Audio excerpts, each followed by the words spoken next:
Olá, começa agora o Diálogos, um programa da TV Unesp para divulgação científica e institucional.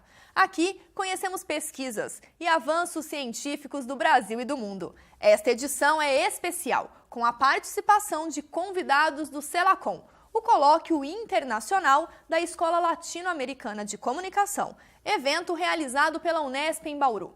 Hoje, a gente continua a falar de leitura e formação de leitores. Nossa convidada é a professora Tânia Reising, doutora em Teoria Literária e professora da graduação e do mestrado em Letras da Universidade de Passo Fundo, no Rio Grande do Sul. Ela é idealizadora e organizadora da Jornada Literária de Passo Fundo. Professora, é um prazer recebê-la aqui no Diálogos. Muito obrigada, o prazer é meu e estou aqui já encantada com a cidade e também com esse belíssimo encontro do CELACOM. A Jornada Nacional de Literatura de Passo Fundo teve sua primeira edição em 1981 e é realizada a cada 2 anos. Durante os dias do evento, crianças, jovens e adultos são convidados a aprimorar seu interesse pela leitura a partir de diversas atividades propostas. Professora, enquanto idealizadora da jornada, quais foram seus objetivos quando conduziu a primeira edição? A primeira vez, que na verdade eu acharia que teria sido uma única vez, era aproximar os escritores do Rio Grande do Sul, residentes em Porto Alegre, dos leitores de Passo Fundo. Porque naquela época, 300 quilômetros de distância era uma distância muito grande. E havia uma aura em torno dos escritores. Então, a primeira ideia era aproximar esses escritores numa metodologia diferenciada, que os participantes do encontro pudessem ler antes as obras dos autores convidados. Isso foi o diferencial que mantemos até hoje, né?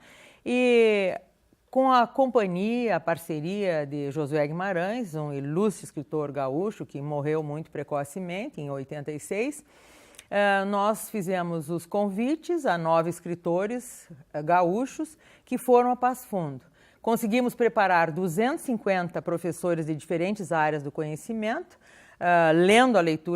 lendo as obras desses escritores, e assim tivemos na primeira jornada, que foi de literatura apenas sul-rio-grandense, a participação de 750 pessoas. E com isso, a jornada mostrou que teria uma possibilidade de continuidade, e o próprio Josué Guimarães me disse assim: Tânia, a jornada está pronta, vamos continuá-la em nível nacional, trazendo escritores do centro do país. Eu achei que era uma loucura, mas na primeira Jornada Nacional de Literatura foram a Passo Fundo nada mais, nada menos do que Milor Fernandes, Otto Lara Rezende, Fernando Sabino, Antônio Calado, Luiz Fernando Veríssimo.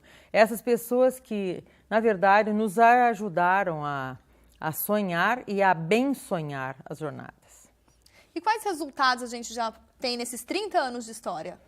Nós temos muitos desdobramentos, porque desde o início nós pensamos que o trabalho deveria ter uma continuidade. Então, a cada jornada, terminada a jornada, nós continuamos em contato com professores, com bibliotecários, com alunos, fazendo o que nós chamamos de pós-jornada, ou seja, ainda animando as pessoas a lerem as obras dos autores que participaram daquele evento.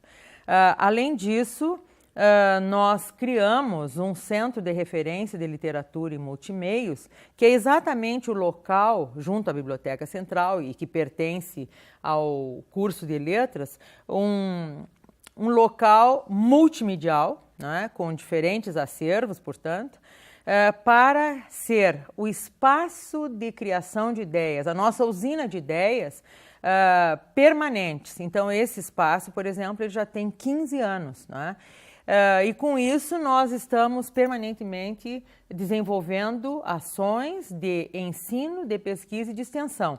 As jornadas e seus desdobramentos são um exemplo vivo, do que pode uma universidade fazer numa atividade que serve para agregar ensino, pesquisa e extensão.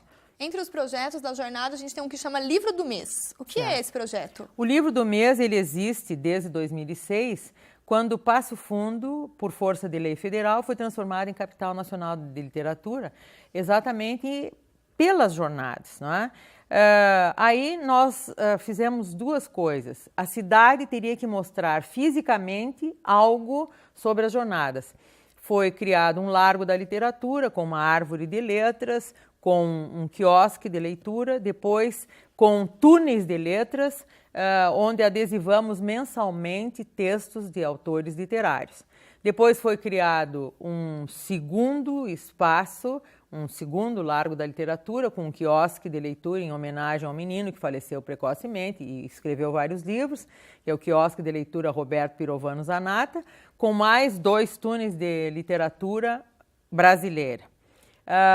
Criamos num outro espaço da cidade um túnel da literatura gauchesca, em homenagem aos 17 centros de tradições gaúchas que há em Passo Fundo. Criamos um outro túnel de textos de comédia, exatamente para atrair a atenção, não é, da população para aqueles textos literários, para que eles possam conviver com uma linguagem com função estética. E assim também criamos um último, que foram os túneis de literatura universal. Então a marca física foi essa. E a outra marca, então, foi a criação do livro do mês, onde nós, de março a novembro, lemos com 350 alunos de escolas municipais, mais 350 alunos entre estaduais e privados, de 7ª e 8ª séries, primeiro ano do ensino médio, mais aproximadamente 300 alunos universitários. Lemos um livro e, ao final de cada mês, a editora viabiliza a chegada desse autor em Passo Fundo e nós fazemos, então, um seminário com a presença do autor e discussão sobre a sua obra. Essa leitura é feita anteriormente pelos estudantes universitários, eles discutem a obra com seus professores e aí, no momento do seminário, há um aprofundamento dessa leitura. Depois, esse escritor vai ao SESC de Passo Fundo, no seu teatro, e lá encontra, no primeiro dia, 350 alunos de escolas municipais. Aliás, os melhores. Se nós colocarmos os 3 grupos, os melhores são os municipais. E depois, num outro momento, eles têm um encontro com mais 350 alunos entre privados e estaduais. Então, o que se objetiva sempre? Nós consideramos importante essa leitura prévia, o conhecimento da obra e o diálogo e essa aproximação com o leitor, do leitor com o escritor. Consideramos irresponsável trazer um escritor e não informar o público e não estimular o público a ter um contato com essa obra.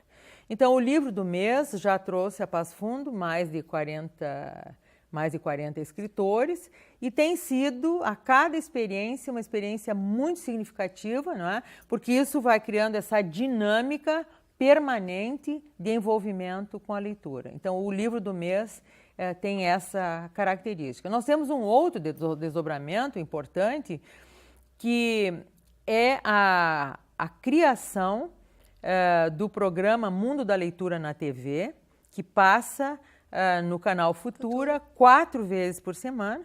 É filmado dentro lá do nosso centro de referência, que nós chamamos afetivamente de Mundo da Leitura, e é o programa hoje de maior recall, o programa infantil de maior recall no canal Futura, né?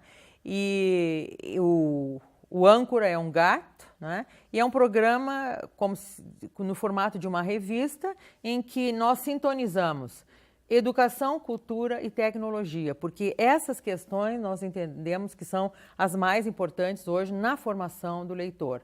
E há um número assim que varia de 1.500 a 2.000, às vezes 3.000 e-mails por mês de crianças que assistem ao programa, né? Dos 27 estados brasileiros, somente 2 até hoje não tivemos nenhum e-mail, mas é um programa em nível nacional. Todos esses são desdobramentos das jornadas, tendo em vista que, desde o início, nosso objetivo era formar um leitor literário, mas um leitor apreciador das manifestações da cultura e da arte, e hoje da tecnologia, considerando que não se faz nada de educação que não envolva a cultura. Então, isso foi um objetivo que foi criado e tem sido perseguido até hoje. Alcançado, né, professora? Com certeza. A gente fala um pouquinho mais da formação de leitores no próximo bloco. O Diálogos faz uma pausa e já volta. Não saia daí.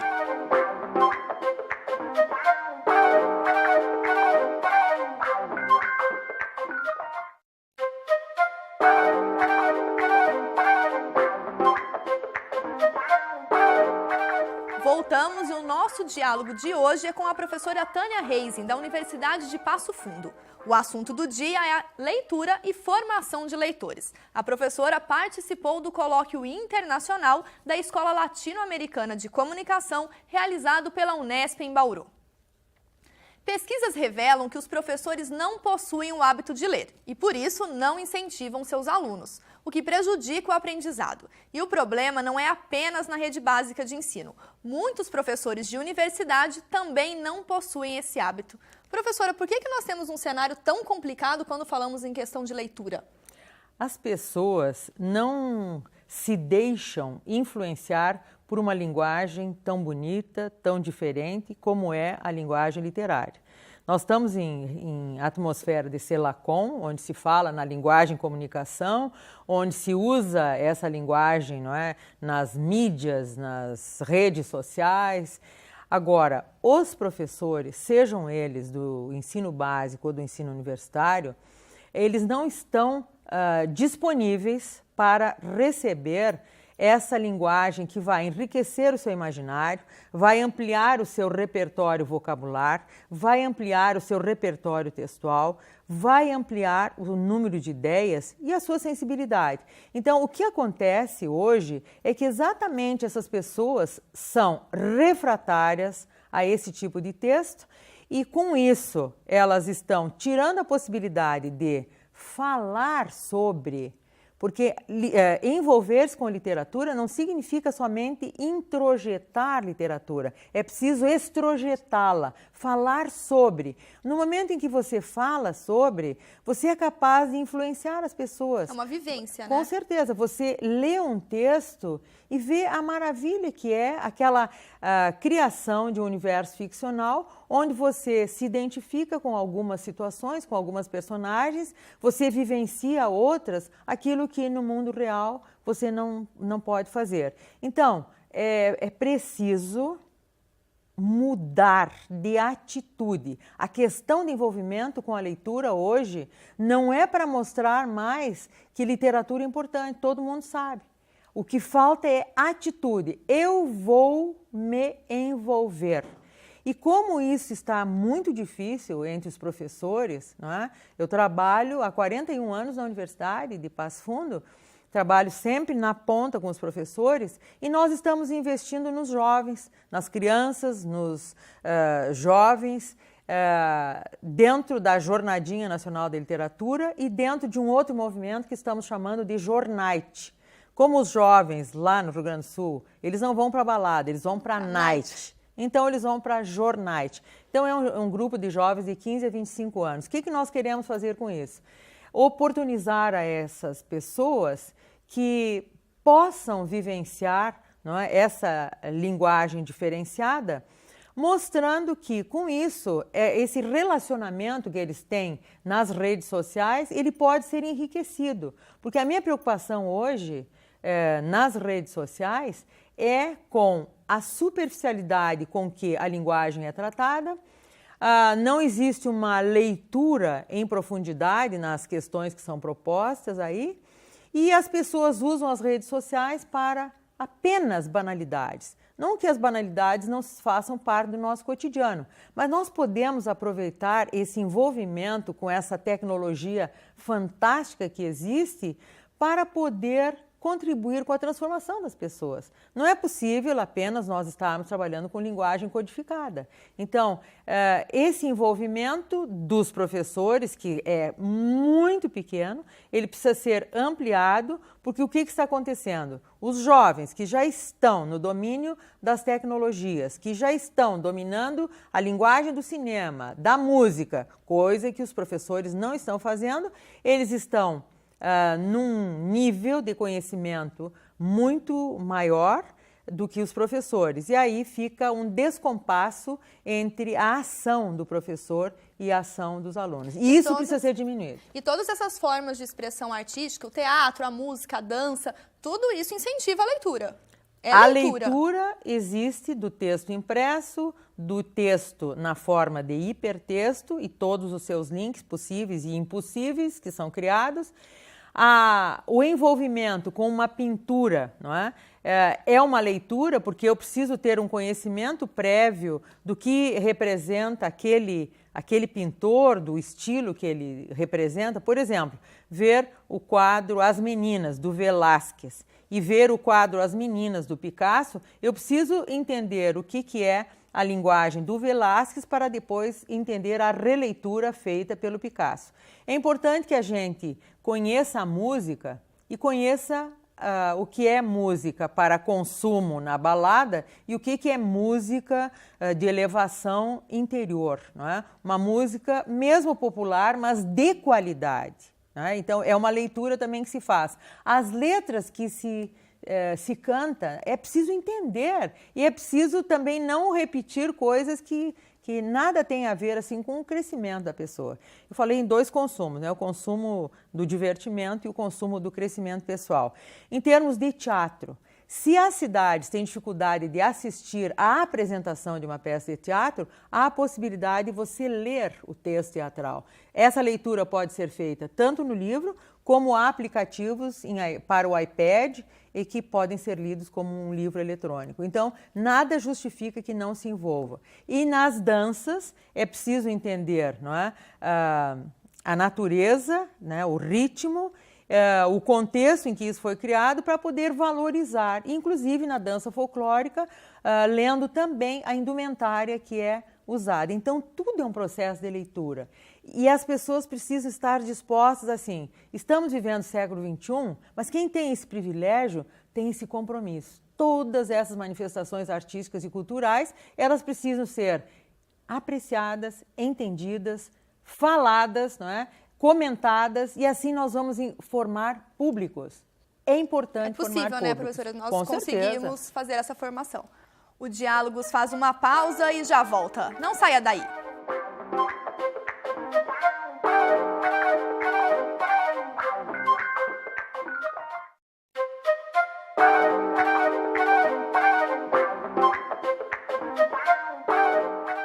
O Diálogos está de volta e hoje conversamos com a professora Tânia Reising, da Universidade de Passo Fundo. A importância da leitura e a formação de leitores é o tema do nosso bate-papo de hoje. A leitura é um importante instrumento para a formação do indivíduo. Segundo o Ministério da Educação, ler estimula a criatividade, aumenta o vocabulário, desenvolve o repertório, o senso crítico e facilita a escrita. Professora, de quem é o papel para se formar leitores? Na escola, o papel é do professor. Na biblioteca, eu não entendo a biblioteca tradicional, entendo que o bibliotecário tem a função de mediar leitores e não apenas de organizar informação. Desculpem os bibliotecários, mas é o que eu penso. Na família, os pais, os avós, os cuidadores precisam estar envolvidos na questão da leitura. Para isso, é necessário criar um ambiente de leitura. E o ambiente de leitura pressupõe materiais de leitura. Então, uma gestante, não é, quando ela está esperando um bebê, ela já deve estar envolvida com textos, com pequenos contos, com parlendas, trava-línguas, que a criança que está sendo gestada a partir dos 6 meses já pode ouvir. A mãe vai dizendo isso em voz alta, né? Há um programa chamado Programa Bebê Lendo, que foi desenvolvido pela Rita Tucci e foi escrito por mim e por ela num livro da Global sobre esse tema, e nós entendemos que o começo está exatamente aí. Está na gravidez já. Na gravidez, não é? Na gravidez. Então, assim como a gestante é tratada pela sua saúde física, ela tem que ser tratada pela saúde mental e afetiva da criança. Então, assim, as casas não têm estantes. As casas não têm canto de leitura. As casas modificaram, não é? Colocaram o computador em locais que antes não eram previstos, deram um local muito nobre para a televisão, um local nobre para o computador, mas a estante de livros não aparece. Os alunos universitários se formam com papéis, eles não têm livros, eles têm cópias, têm textos passados no Xerox. Então, como é que um universitário conclui um curso e não tem livros? Então, essa questão, a casa precisa ser organizada de tal forma, e eu não estou falando de uma casa rica, eu estou falando de uma casa, de um lar, onde há um cuidado com a comida, onde há um cuidado com a higiene, onde há um cuidado com a formação. E essa formação passa pelo uso do livro. Passa pelo uso do livro e de outros materiais de leitura, inclusive em outros suportes. Na escola, esse professor tem recebido do Ministério da Educação, do Ministério da Cultura, materiais riquíssimos que eles não aproveitam. E por que eles não usam, professora? Não usam porque eles não são leitores. Então, os materiais estão fechados em caixas, né? Por exemplo, no ensino médio, há 2 anos, o Ministério da Educação mandou 200 títulos. 200, não é 200 livros, 200 títulos. Se a pessoa ler 10% de 200, são 20 livros lidos inteiros. E agora o que acontece? Vemos a pesquisa Retratos da Leitura no Brasil, onde o índice de leitura caiu sobremaneira. Vemos o INAF mostrando que apenas 38% dos estudantes universitários têm capacidade e habilidade de leitura e de escrita. O que fazer? Atitude de disponibilidade para a leitura. Então, a mãe, o pai, o tio, o avô, enfim, o cuidador, mais o professor, o bibliotecário, esse que está numa biblioteca na perspectiva de um centro cultural multimedial, onde os livros são apenas uma das ilhas existentes lá dentro. Mas esse agente cultural, não é, que trabalha em outros centros culturais, cabe a essas pessoas esse propagar, esse divulgar, não é, dos materiais de leitura e significá-los a ponto de contagiar, não é, os leitores, desde os pequenos aos adultos, para que eles se envolvam com esses materiais. E aí esse envolvimento, professora, podemos dizer que ocorre desde a infância, e seria importante que os temas trabalhados nesses diferentes textos estivessem mais próximos do dia a dia das crianças para despertar esse interesse de uma forma mais rápida? Eu entendo sempre que um programa de leitura na escola, ou até inclusive na família, né? Mas na escola especialmente, ele deve partir de um tema.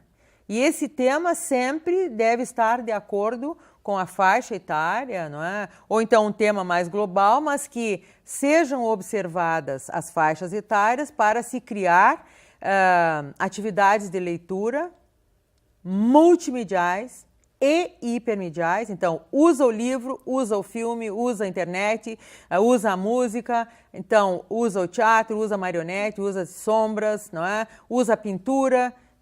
Tudo isso para reforçar aquele envolvimento com o livro, com o livro inicial, onde o leitor vai se dar conta de que o livro ele é muito precioso, ou que o texto que ele está usando ele é muito precioso porque ele cria, não é, laços, links, não é, com as outras linguagens. Então, para isso, o trabalho do professor não pode ser isolado, ele tem que ser interdisciplinar, né? Então, temos que largar as amarras de que eu sou o dono da minha disciplina, exige um espaço de trabalho interdisciplinar e hoje exige um espaço de trabalho multimedial e hipermedial. Vivemos num período de valorização da cultura, da educação, da tecnologia. Tudo isso para poder formar o mediador da leitura. Professora, agradecemos enormemente sua participação aqui no programa Diálogos e esperamos que todas as discussões aqui plantadas e que a iniciativa, todos os projetos que vocês desenvolvem lá na jornada possam inspirar novas atividades aí de leitura e literatura pelo Brasil afora. Eu quero cumprimentar vocês pelo trabalho e também dizer que no mundo da leitura, em Passo Fundo, na Universidade de Passo Fundo, estamos à disposição, não é, para os diálogos que fizerem necessários. Obrigada, professora. O Diálogos de hoje acaba aqui. Acompanhe a série especial do Selacom também em nosso site. Participe das redes sociais da TV Unesp e deixe os seus comentários. Até semana que vem.